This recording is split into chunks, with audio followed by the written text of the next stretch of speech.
uifanye upya roho iliyotulia ndani yangu. Usinitenge na uso wako, wala Roho yako Mtakatifu usiniondole.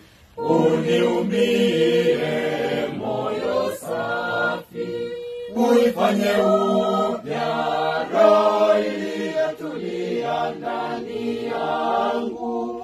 Usinitenge na uso wako, wala Roho yako Mtakatifu